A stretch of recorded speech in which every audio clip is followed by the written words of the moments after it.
afternoon and welcome to the midday news. I am Kayode Adebayo.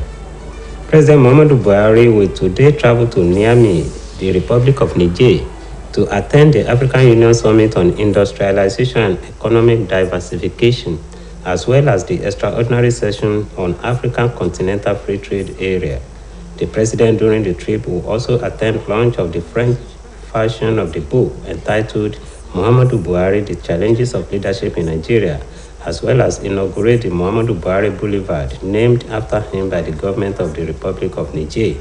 Meanwhile, President Buhari is expected to deliver his national statement at the summit, which has the theme Industrializing Africa, Renewed Commitment Towards an Inclusive and Sustainable Industrialization and Economic Diversification. The high-level summit, being convened as part of the Africa Industrialization Week commemorative activities, is expected to adopt a declaration highlighting the importance of industrialization and economic transformation in the continent. The federal government says it has recovered about $1 billion since inception of the President Muhammadu Buhari's administration in 2015. Attorney General of the Federation and Minister of Justice Abubakar Malami made the disclosure while briefing reporters on outcome of the Federal Executive Council meeting presided over by President Buhari at the Presidential Villa, Abuja.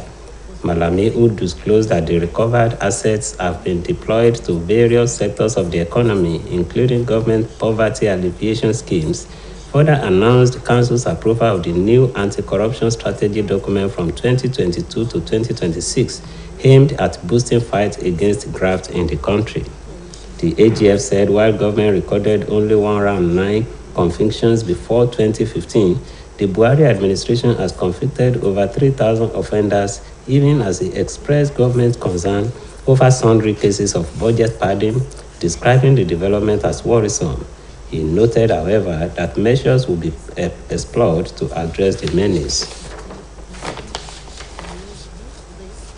Nigerians have expressed the need for government to take due diligence of oil exploration in the northern part of the country so as not to turn what is supposed to be the source of joy to nightmare for the people. Those who spoke with Osbc News in separate interviews against the backdrop of the commencement of oil exploration in the north urged government not to allow oil boom turn to doom. Oluwatobiloba Odunuga has the details. Crude oil, no doubt, has remained the mainstay of the nation's economy for decades. The Niger Delta region has been feeding the entire country with the proceeds from crude explored from the region. The story has, however, changed following the discovery of crude oil in northern parts of the country. President Muhammadu Buhari, at the inauguration of the Komani oil drilling site, located in Gombe and Bauchi states, said the successful discovery of the Komani oil and gas field by Nigeria National Petroleum Company Limited and our partners has finally broken the jinx after long efforts to find commercial oil and gas outside the established Niger Delta Basin. The new discovery of oil field in the northern part of the country has been generating divergent views from Nigerians, while some believe it's a plus for the country, others feel that it may cause more harm to the people of the region. Speaking on this development, a public affairs analyst, Dr. Ojokanri, maintained that oil discovery in the north is a welcome development that will help boost the nation's revenue and better the lot of the people in the region. If it is true that they can locate oil in that area also, that is a plus for the country. And that will keep the northerners quiet a little bit because they believe the whole money is from the south. But if there is oil in that area also, then the problem of power will not be, will not be concentrated in the north. Speaking to the contrary, legal practitioner Mr. Yomi Obadito maintained that oil exploration has increased the rate of environmental degradation and worsened the food crisis in the country, as farmlands and viable rivers for fishing activities will be polluted. He noted that the devastating effect on the environment is always more than the benefits. We should be crying for Nigeria for another oil that is going to bring lamentation. Those people in Bauchi and Gombe are going to be crying very soon. Why? Because the environment will be polluted. Cancer will come in because if you don't treat water you are drinking and there's petroleum product there, it's going to affect your liver, your kidney, your internal organ. So the air you are breathing, if you cannot clean it, you are going to breathe in many other things. So these are some of the things our people don't care. What matters to them is the money for them and their family. The respondents, however, call on the government to ensure that the country's refineries are in good shape so that the country will be able to refine its crude and improve its economy. Oluwa Tobiloba Odunuga, OSBC News. The federal government has urged Nigerians to exercise patience over the state of electricity supply in the country, stressing that time is required for ongoing projects to translate to improvements in power supply across homes and industries. Minister of Power Abubakar Aliu said this while inspecting some projects around the Federal Capital Territory. He added that insecurity, port-related challenges, and flooding were affecting the completion of some ongoing electricity projects in the country, as $2.3 billion Siemens Nigeria power deal remain on track. Abubakar Aliu disclosed that while some transformers from the Siemens deal have been cleared from the port and will be installed in the coming days, a team of Nigerian engineers will be traveling abroad in the next 17 days for factory testing of some of the next transformers that will be shipped to Nigeria. It disclosed that so far, Nigeria has conducted factory acceptance tests in Germany, France, and Italy, adding that while some of those transformers are on the sea, there are clearance issues as well as flooding which affected dispatch to necessary locations. He said 3 of the mobile substations have been tested and will arrive in January next year. Chairman of the Independent National Electoral Commission, Professor Mahmood Yakubu, has disclosed plans to mobilize relevant national institutions saddled with the responsibility for tracking and combating the illicit flow of funds before and during the 2023 general elections. Professor Yakubu gave the assurance during the National Stakeholders Forum on the 2023 general elections held at the instance of Nigerian Civil Society Situation Room, supported by UK Foreign, Commonwealth and Development Office, where the CSOs and other stakeholders expressed grave concern over conduct of elections amidst security and economic challenges. Speaking on the Commission's preparation for the 2023 general election, Professor Yakubu described the repeal of and reenactment of the Electoral Act 2010 as amended into the Electoral Act 2022 as the most progressive legislation in the history of elections in Nigeria. The INEC chairman, who disclosed that the general elections is just 93 days away, affirmed that the Commission has made tremendous progress in the production and delivery of critical sensitive and non-sensitive election materials to respective state offices, while recruitment and training of ad hoc staff for the election are ongoing. And now moving to the sport, Nigeria has joined the rest of the world to celebrate Children's Day with the United Nations International Children's Emergency Fund, urging governments at all levels and parents to create an enabling environment for children to participate in sports and other activities. Speaking after a 5-a-side football championship held at AstroTurf 2000 Ikoyi, Lagos to mark the day, Nigeria's UNICEF representative Christian Muduati spoke on the theme of this year's World Children's Day. According to her, it was projected to enlighten people that the country's children should be given equal opportunities with their counterparts around the world to aspire for quality education and engage in sport to become better citizens in the future. She maintained that the goal is to make children express themselves by taking part in football activities, which is another platform to educate government at all levels and parents to allow children play and sharpen their skills.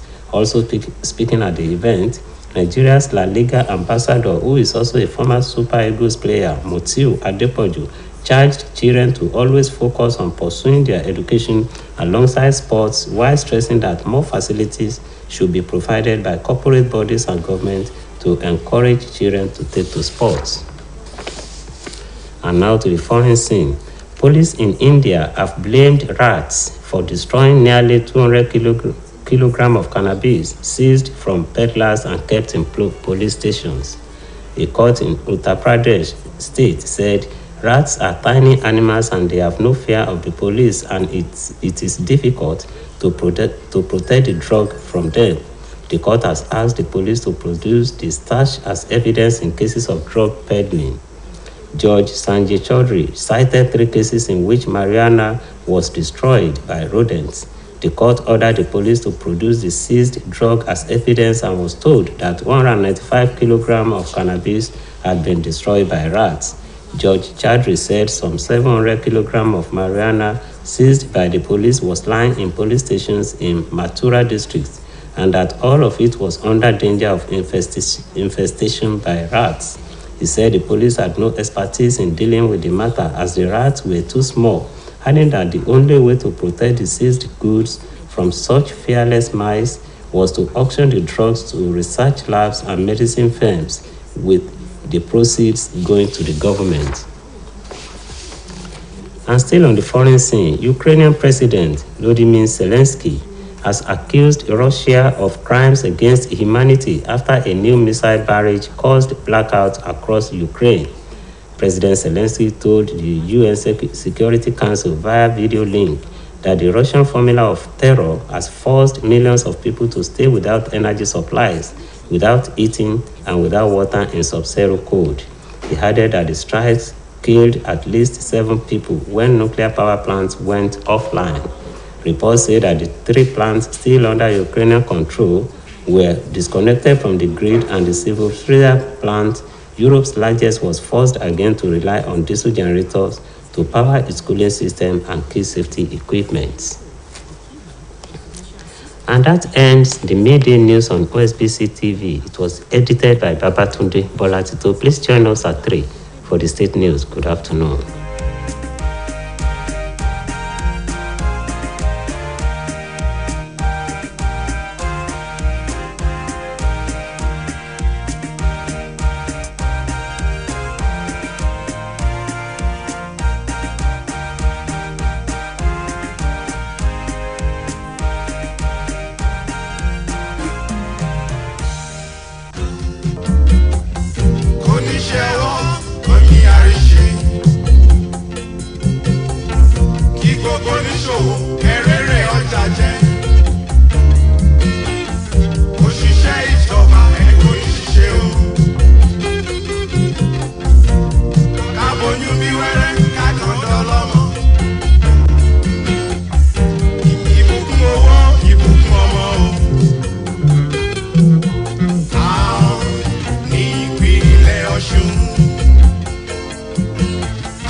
ẹ káàsán ìròyìn Ojokanri la mú wá fún yín. Mojíbọ́lá Káyọ̀dé Ọ̀kẹ́ lórúkọ mi. Ààrẹ Muhammadu Buhari yóò tẹkọ̀ bàálù létí lọ sí Niamey lórílẹ̀‐èdè Niger Republic lónìí láti kópa níbi ìpàdé àpérò àjọ ìṣọ̀kan ilẹ̀ Áfíríkà tó dá lórí ìdáṣẹ́sílẹ̀ àti wíwá wọ̀rọ̀kọ̀ fi ṣàdá lẹ́ka ètò ọrọ̀ ajé. Ààrẹ Buhari yóò lo àǹfààní àbẹ̀wò ọ̀hún láti péjú síbi ìfilọ́lẹ̀ ìwé kan tí wọ́n kọ lédè Faransé tí wọ́n pe àkọlé rẹ̀ ní Muhammadu Buhari àti ìpèníjà tó rọ̀ mọ́ ipò adarí nílẹ̀ Nàìjíríà àtayẹyẹ ṣíṣe ojú ọ̀nà kan tíjọba ilẹ̀ Niger Republic fi sọrí ààrẹ Buhari. Ẹ̀wẹ̀, ìrètí wà pé ààrẹ yóò ka àpilẹ̀kọ níbi ìpàdé àpérò àjọ ìṣọ̀kan ilẹ̀ Áfíríkà ọ̀hún. Ìjọba àpapọ̀ ti sọ di mímọ̀ pé owó tó lé ní bílíọ̀nù náírà níjọba ààrẹ Muhammadu Buhari ti rí gbà padà lọ́wọ́ àwọn tó jí ọrọ̀ ìlú kó láti ọdún 2015 tíjọba tó wà lóde ti dórí àlééfà. Amòfin àgbà lórílẹ̀‐èdè yìí tó tún jẹ́ mínísítà fẹ́tò ìdájọ́ Abubakar Malami ló ṣàlàyé bẹ́ẹ̀ fáwọn oníròyìn lásìkò tó ń sọ̀rọ̀ nípa àbájáde ìpàdé ìgbìmọ̀ aláṣẹ táàrẹ Muhammadu Buhari darí rẹ̀ fún tọ̀sẹ̀ yìí. Ó ní àpapọ̀ owó ọ̀hún lé ní bílíọ̀nù kan dọ́là tíjọba ti rí gbà padà. Malami tó ní ìjọba ti darí àwọn owó tó rí gbà padà ọ̀hún sáwọn ẹ̀ka tó ní í ṣe pẹ̀lú ètò ọrọ̀ ajé nínú ètò tí mẹ́nuba ètò bántánṣẹ́ tíjọba gùn lé. Amòfin àgbà náà tó ní èèyàn 19 péré níjọba jù sẹ́wọ̀n lórí ẹ̀sùn fífẹ̀yìn pọ́nwó òlu ṣáájú ọdún 2015 ṣàlàyé pé ohun tó lé lẹ́gbẹ̀rún 3 èèyàn ìjọba tó wà lóde báyìí ti jù sẹ́wọ̀n lórí ẹ̀sùn jẹgúdújẹrá láàrin ọdún 2015 di àkókò yìí. Mínísítà náà fẹ̀dùn ọkàn rẹ̀ hàn sí báwọn kan ṣe ń gbé ohun tí kò tọ́ wọnú ètò ìṣúná ilẹ̀ yìí, èyí tó ní ìgbésẹ̀ tí ń lọ lọ́wọ́ láti wá gbòdẹ́kùn fún. Àwọn èèyàn orílẹ̀-èdè yìí ti tẹnumọ́ ìdí tó fi ṣe pàtàkì fún ìjọba láti gbé ìgbésẹ̀ tó yẹ lórí ọ̀rọ̀ epo rọ̀bì tó kẹ́fín lápá àríwá ilẹ̀ yìí kí ohun tó yẹ kó jẹ́ orísun ayọ̀ má bàa di bá míì. Àwọn tó bá ikọ̀ iléeṣẹ́ yìí sọ̀rọ̀ rọ ìjọba àpapọ̀ láti gbé ìgbésẹ̀ tọ̀rọ̀ epo tó kẹ́fín lápá àríwá orílẹ̀-èdè yìí ọ̀hún kò fi ní ṣàtọ́kùn fún ohun tó ṣẹlẹ̀ lẹ́ka epo rọ̀bì ẹkùn Niger Delta. Olúwatóbilọ́ba Odùnúgà lẹ́kùnrẹ́rẹ́ ìròyìn. Ẹ jẹ́ ká gbọ́ àbọ̀ láti ẹnu Kami Abdulrahim. Asọ̀dùnlára pé epo rọ̀bì jẹ́ kan gbòógì fètò ọrọ̀ ajé orílẹ̀-èdè yìí. Ẹkùn Niger Delta ti ń fún gbogbo orílẹ̀-èdè yìí lóúnjẹ pẹ̀lú epo rọ̀bì tí wọ́n ń wà lẹ́kùn náà. Àyípadà wá bá àárọ̀ báyìí látàrí sísàwárí epo rọ̀bì láwọn apá ìlà oòrùn orílẹ̀-èdè yìí níbi ètò ìfilọ́lẹ̀ ibùdó tí wọ́n ti ń wa epo rọ̀bì ní Komani tó wà láàrin ìpínlẹ̀ Gombe àti Bauchi. Ní ààrẹ Buhari ti sọ pé ṣíṣe àwárí epo rọ̀bì àti afẹ́fẹ́ gáàsì Komani látọwọ́ iléeṣẹ́ tó ń pèsè epo rọ̀bì lórílẹ̀‐èdè yìí àti àwọn aládùúṣe yòókù tó sì jẹ́ ìgbà àkọ́kọ́ tírú rẹ̀ yóò wáyé látàìmọye ìgbà sẹ́yìn tíjọba ti ń làkàkà láti ṣe àgbékalẹ̀ ibùdó epo rọ̀bì àti afẹ́fẹ́ gáàsì yàtọ̀ sí ti Niger Delta Basin tí yóò sì mú àyípadà tó lóòrìn bẹ́tò ọrọ̀ ajé orílẹ̀‐èdè Nàìjíríà. Sísàwárí ibùdó epo rọ̀bì lápá àríwá ilẹ̀ yìí ti mú káwọn èèyàn máa fojú ọ̀tọ̀ọ̀tọ̀ wò ó nígbà táwọn kan ń wòye pé sísàwárí ibùdó náà jẹ́ àṣeyọrí fórílẹ̀‐èdè Nàìjíríà táwọn kan sì sọ pé ó ṣeé ṣe kó léwu fáwọn èèyàn ẹkùn náà. Nígbà tí wọ́n fèrò wọn hàn lórí ìgbésẹ̀ yìí lámètọ́ àwùjọ kan, dókítà Sọjí Akínpẹ̀lú ṣàlàyé pé sísàwárí epo rọ̀bì lápá àríwá ilẹ̀ yìí jẹ́ ìtẹ́wọ́gbà tí yóò má yípadà bíntò ọrọ̀ ajé, ètò ìpawówọlé àti ìgbé ayé ọ̀pọ̀ èèyàn lẹ́kùn náà. Ìfọ̀kànbalẹ̀ Nàìjíríà ni ó fi kún burújí Nàìjíríà ni nítorí pé kò ní àwọn Haúsá ò ní máa rò pé epo ìsàlẹ̀ ní gbogbo owó Nàìjíríà wà. Àwọn náà mọ̀ pé owó wà lọ́dọ̀ àwọn. Kò ní di pé àwọn nìkan ló fẹ́ máa jẹ́ president, pé president ló ní agbára lórí gbogbo tá a bá ní Nàìjíríà.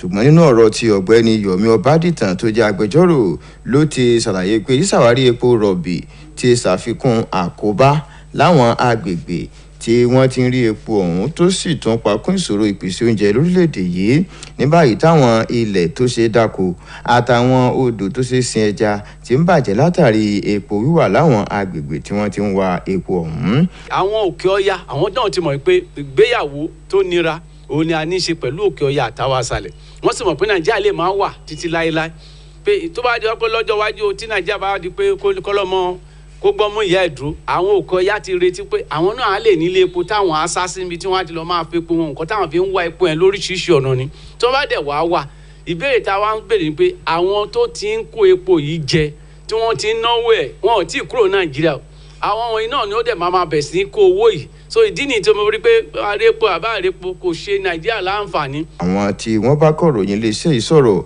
wàá ké sí ìjọba àpapọ̀ pé kó rí i pé àwọn ibùdó ìfọpo orílẹ̀-èdè yìí lè fọpo dáadáa káyè padà kó sì bá ètò ọrọ̀ ajé orílẹ̀-èdè nàìjíríà.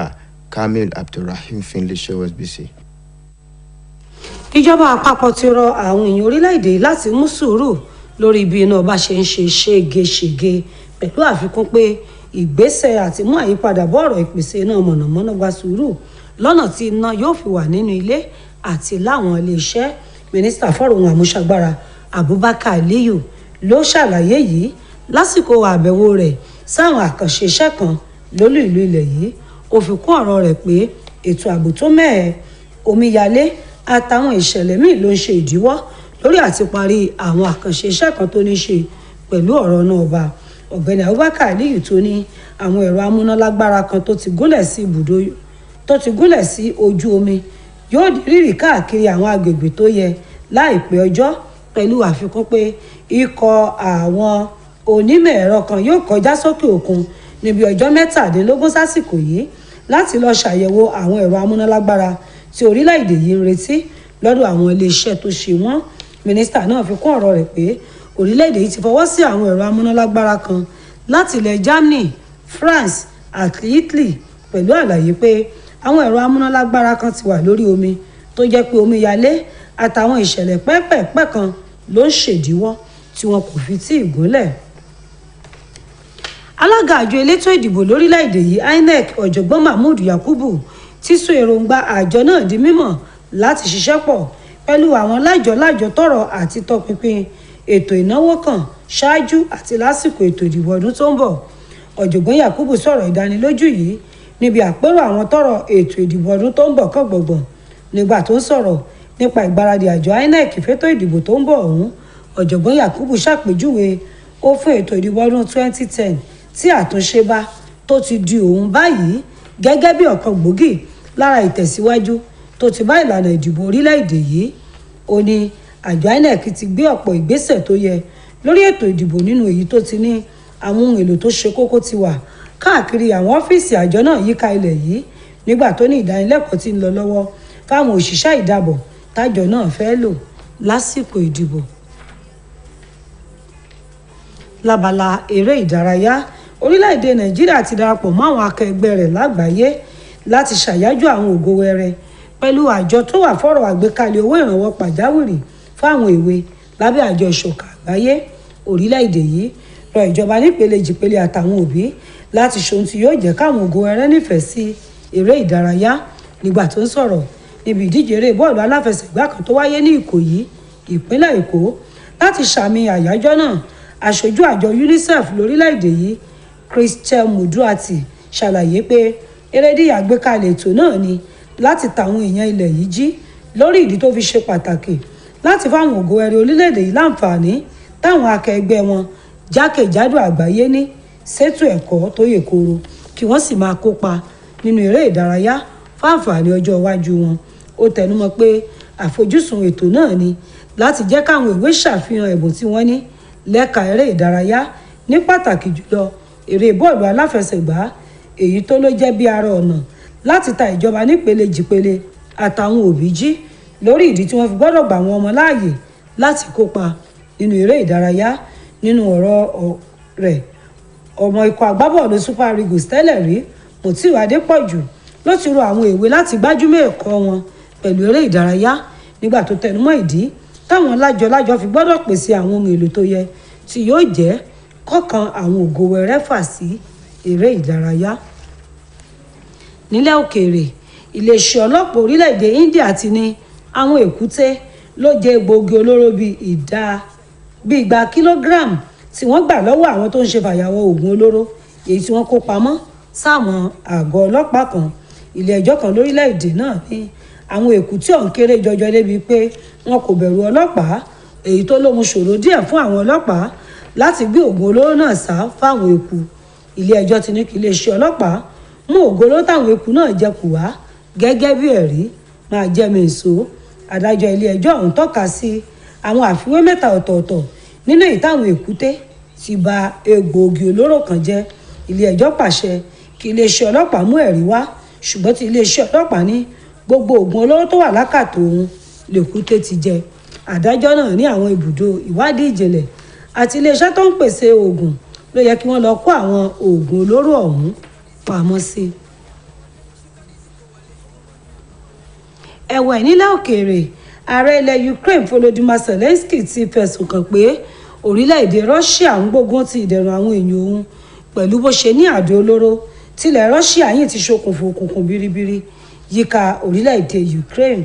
ààrẹ Zelensky sọ fún ikọ̀ aláàbò lábẹ́ àjọ ìṣọ̀kan àgbáyé lórí ìtàkùn ayélujára pé ìgbésẹ̀ tilẹ̀ Russia gbé ti sún àwọn èèyàn sínú òkùnkùn tí wọn kò tó láǹfààní sómi. àdìgbọ́ pé àwọn ibùdó ìpèsè iná ọba mẹ́ta tó wà lábẹ́ àkóso orílẹ̀-èdè Ukraine ti dẹnu kọlẹ̀ èyí tó ló mú kápò èèyàn romero fún lórí ríra dísù láti lè fi lo ẹ̀rọ amúnáwá. ẹ̀wẹ̀ àjọ tó ń mójútó ohun àmúṣagbára lágbàáyé ti fẹ̀dùn ọkàn rẹ̀ hàn lórí ibi ibùdó tó ń pèsè iná mọ̀nàmọ́ná tó wà lábẹ́ àkóso ilẹ̀ Russia ṣe ti bàjẹ́. èyí lópin ìròyìn ọjọ́ kan rí wa fún ti àkókò yìí. olùwárántí ọ̀jẹ̀wùmí lólóòtú ìyókù tó di aago 3 kọjá ìṣẹ́jú 15 nígbà táwọn máa mú ìròyìn ìpínlẹ̀ Ọ̀ṣun wá fún yín. ǹjẹ́ títí ìgbà náà ẹ kú kalẹ̀.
Unto us a child is born, unto us a son is given. I wanna wish you a Merry Christmas. I wanna wish you a Merry Christmas. Oh yes, the most wonderful time of the year is finally here. Osun State Broadcasting Corporation, OSBC, expresses gratitude to God for His mercies and protection, while appreciating you, our dear audience, for your love and patronage all this while. As the Christmas and the New Year celebrations draw closer, OSBC has designed series of programs such as Fall Christmas Show, Christmas Carol, Christmas Talk, Christmas Service, New Year Service, Christmas and New Year picnics, and lots more. To make the season a special one, we therefore call on generous individuals, corporate bodies, government agencies, religious leaders, schools, churches, among others, to sponsor any of these programs on any of our channels: OSBC 104.5 FM Osogbo, Orisun 89.5 FM Ile-Ife, OSBC TV on Star Times channel 113 and Free TV channel 502. For more information, contact the 2021 OSBC Christmas and New Year Committee on 0803-588-7993. Merry Christmas and Happy New Year in advance.